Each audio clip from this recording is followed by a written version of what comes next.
Hello everybody and welcome back to Red Eagle Politics. Make sure you guys like this video down below and subscribe to the channel if you are new. So currently, as it stands today, we are 8 days away from the first presidential debate. Biden requesting a very early debate because he definitely needs a lot of momentum. Donald Trump's been hit with a conviction, but still he leads in the polls, in the popular vote, and he's increasing his numbers in a lot of these swing states, including Pennsylvania and Georgia, two states that if Donald Trump just adds to his column, there's nothing Joe Biden can do. He's not going to win re-election. He's just not. The American people aren't buying what he's selling regarding the economy. They can't afford anything. You see all the jobs reports, where the job's going to. They're not going to Americans. They're going to illegals. And speaking of immigration, Biden on the topic, people aren't buying what he's selling on immigration either. They're not. They're not buying the fact that, it's all Republicans' fault because they didn't, sign a garbage amnesty bill because Biden says, that would have fixed the problem. It was comprehensive. When in reality, he basically did a lot of the things that the bill said he would do by executive order, and it's not exactly working out too well. And he said for the longest time that the only way you could do it was through the legislative branch. And it's like, no, Biden, if it's such a problem you care about, you'll fix it via executive order because you caused the problem via executive order. You've allowed the problem to happen. And now he's running to the left on immigration. It's just a head scratcher. And we'll get to that. But you're seeing this guy. He is in the current state that he's in. He is 82 years old, but the age is not the problem because there's 90-year-olds who are more competent than Joe Biden. There's probably 105-year-olds who are more articulate and competent than Joe Biden. He's honestly, it's crazy because he's malfunctioning more now than ever. 2020, we always like to laugh at the memes about him malfunctioning, but he's doing it more and more. You could even see the decline in change from 2020. And this is the guy asking for another 4 years. Imagine where he'll be mentally in 4 years. Look at this. Thanks to all members of Congress and Homeland Security Secretary. I'm not sure you're going to do so. He's just making up new words. I don't even know what he said. Biden is adding to the dictionary. He's got a whole dictionary worth of words that he just makes up via gibberish. I don't know what he's trying to say. Nobody can know what he's trying to say. And it's not like he does this once every month or so, or it's minor and then he quickly realizes it and then he goes back to business. No, he does it like every single speech. Now, at the debate, I tell people not to underestimate him because they're going to make sure he's well prepared for the debate. They're going to make sure he's on something, and who knows what he's going to be on. He's not really agreeing to a drug test. Honestly, he could just do it. If he did a drug test before the debate, he would just basically be able to make Trump look stupid. But we know how these things go. They'll give him something so he could be alert for 40 minutes. You'll probably see in the second half of the debate he's going to, get sleepier or whatever. But you're seeing this here. It's like he doesn't want to be there. He's just muttering through stuff, and it's basically something that nobody could really decipher. I mean, it's not the only time he's done it. He did it again here.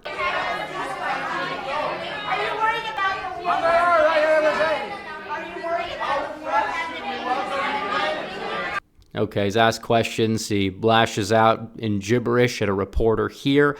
And then you have this here where he is creating another word. She knows so long as she was denied, our freedom can never be secured. Okay, very interesting. But when he is somewhat intelligible, I guess you would say, he goes out and he proposes things that are wildly unpopular. Now Biden, knowing that nobody's buying his immigration pitch when he tries to, attack from the right, Republicans. You didn't want this because of politics. It's like, even if that's the case, which it's not entirely the case, they're not going to vote for amnesty regardless. But let's just say that is the case. Okay, well, you're such a weak leader that you can't get anything done. You can't work with people. You can't cut deals with these people. That just shows how weak of a leader you are, and it basically reflects on you in terms of how awful of a president and a leader you are if you're not able to get things done. Blaming the other side is what people do when they're losing. And while maybe partisan Democrats might be able to feel at ease about it, it's not exactly something that looks good regarding independent voters.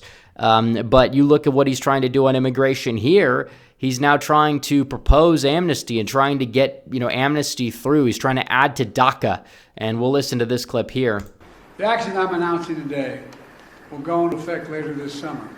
And by the way, just as was true for the protection of dreamers, the steps I'm taking today are overwhelmingly supported by the American people. So at a time when you have a border crisis and you have over probably around 10 million illegal aliens that have poured into the country under Biden's watch, and it's a little bit less than that, but there's a lot more than we actually know. It could be double what the numbers say. That would be well over 10 million. But you look at this, and apparently he's talking about mass amnesty. He says mass amnesty is overwhelmingly supported. It's really not. This doesn't necessarily, even if, in a poll, it'll show, 80% of people are cool with DACA. If you get rid of DACA, your numbers in the polls are not going to drop. It's not a third rail. But if you embrace something like this, you're really going to fire up the other side. And there are independents who are tough on immigration. And if this becomes a referendum on immigration, it's not going to be too good for Biden, especially with the current political climate now. It's not like you have the border under control. You're giving like an amnesty to DACA or spouses or whatever. Now he's trying to propose mass amnesty to a lot of these people who have, illicitly entered the country. Nobody's going to be able to enter the White House and get to live there. I'm sure Biden and his team would not be happy about that. There's a fence, there's a wall. Apparently the country can't have the same thing. It's a slap in the face to actual Americans, and Americans know this. And even Politico is agreeing that it's like he's laying down immigration bait for Trump. You might be able to interpret that as, he'll have Trump attack a policy that polls well or something like that, trying to change the dynamic on immigration. But in reality, it's immigration bait for Trump because it says instead of deporting people like the American people want you to do, follow the law like every other country does, do your job like every other leader does. He's trying to basically be the doormat for illegal aliens. He's giving them free housing, giving them free everything.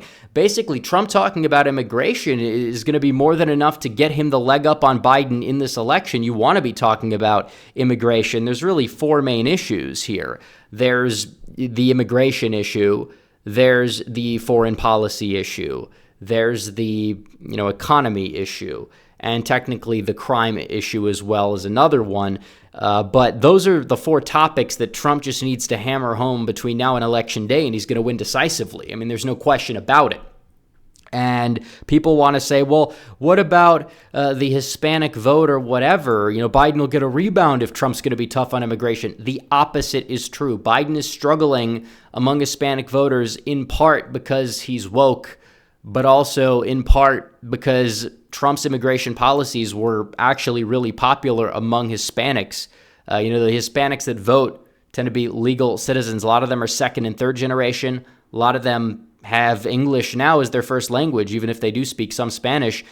And you look at what's happening in the polling, mass deportations, 53% of Hispanics favor that. That didn't used to be the case. And this also didn't used to be the case that 62% were in favor. But a majority of Hispanics are in favor of mass deportations, deporting all illegal aliens.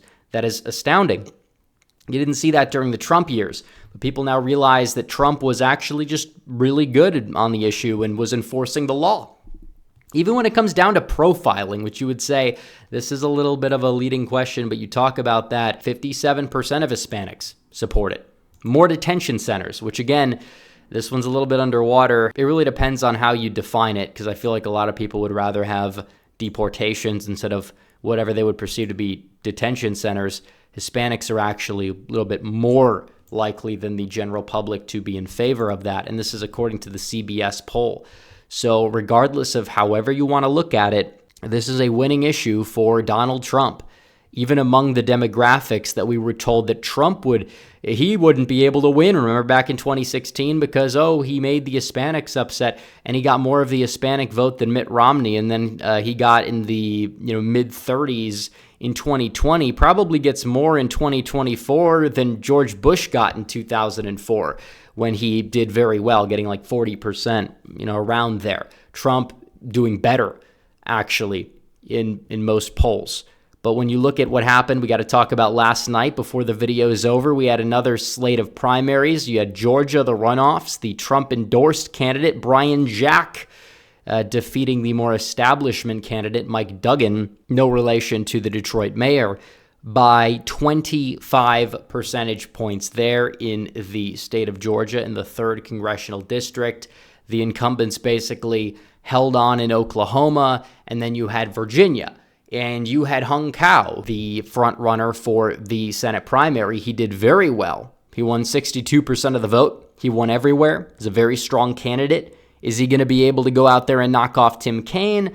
Little bit of a stretch, but I have a feeling this could end up being a somewhat competitive race because you do have somebody who is an overperformer, even in Northern Virginia, almost won a district that Glenn Youngkin himself didn't even win when he won the state. And you see the polls in Virginia, they're getting closer. So it's like maybe you can see, an outside shot at victory for Hung Cao. But beyond that point, there was another House race that everybody's talking about. Technically, it has not been called yet, but it is apparent to me, given the fact that there are very few ballots outstanding, that John McGuire, who was endorsed by Trump but also backed up by Kevin McCarthy and the Republican establishment, is going to narrowly knock off the chair of the House Freedom Caucus, Bob Good. And this is something that a lot of people have been talking about. You have a lot of people having a lot of mixed emotions on this. And honestly, it is what it is, in my opinion. You have somebody in Bob Good. His record is pristine. He's somebody who worked to oust Kevin McCarthy. Then Kevin McCarthy tries to get him back and pours tens of millions of dollars against him into this other guy, which is a total waste of time, a total waste of money. That money should go to Trump, first and foremost. I mean, this is a guy who voted against certifying Biden's victory, and Bob Good voted against mass migration many times, voted against the 1-6 Commission, you name it. His voting record is spotless, but then on the other hand, he did go out there and make a dumb error. He shot his political career in the foot, knowing he possibly would have a more establishment primary challenger at the time. John McGuire wasn't in the race, but still he endorsed Ron DeSantis the day that Trump got indicted. Trump, he did endorse some people who endorsed DeSantis, but again, they didn't really have a viable primary challenger, whereas John McGuire was already leading the polls by a lot at the time Trump decided to endorse him. And it's unfortunate. But again, you know how the system works. You understand. I mean, Donald Trump, if you read Art of the Deal, you know how he operates. He operates like a businessman, and he's in politics. I mean, that's kind of true across the board in politics. I endorse you, you endorse me. Bob Good did something dumb, and he didn't endorse Trump. Trump returned the favor by not endorsing him. Is it a sad thing all around? Yeah, he shouldn't have endorsed DeSantis, though. And, if I was Trump, I still wouldn't have endorsed McGuire because McGuire is a snake backed by the establishment. I'm hoping that that's not true. I'm hoping that he turns out to be like somebody like Tommy Tuberville, who at first we were like, we don't trust this guy. The establishment's backing him, but he's turned into one of our best senators. So you never know. You really never know. I think he will be loyal to Trump and Trump's agenda so long as he's in the White House, just because Donald Trump got him to where he is, and that's kind of how politics works. So it is sad to see in a way, but it's like we knew this was coming. I see people, a lot of the DeSantis people, they're like, I can't support Trump because he endorsed the wrong guy in a congressional race. And it's like he's done that many times before. All right, Bob Good endorsed the wrong person in the presidential race as well. And that's one of the reasons why he paid the price for it. So, is this kind of like cutting off your nose to spite your face? I think it is. If I was Trump, I would not have endorsed McGuire. Either I would have stayed out of it or I would have endorsed Good. But again, there are layers to what's at play here, saying that, oh, Congress is going to be completely full of rhinos because Trump made a couple, weak endorsements or whatever. Not entirely the case, but I understand why people are upset about it. I think it was kind of a cut off your nose to spite your face decision, but we'll see if John McGuire turns out to be better than expected. I personally hope that he does, assuming he wins, which it seems like at this point he's going to. But anyways, guys, thanks for watching this video. Like this video down below, comment down below, subscribe to the channel, hit the bell for notifications so you never miss another video. Follow me on social media. The links are all in the description down below. And I will see you guys in the next one. Red Eagle, out.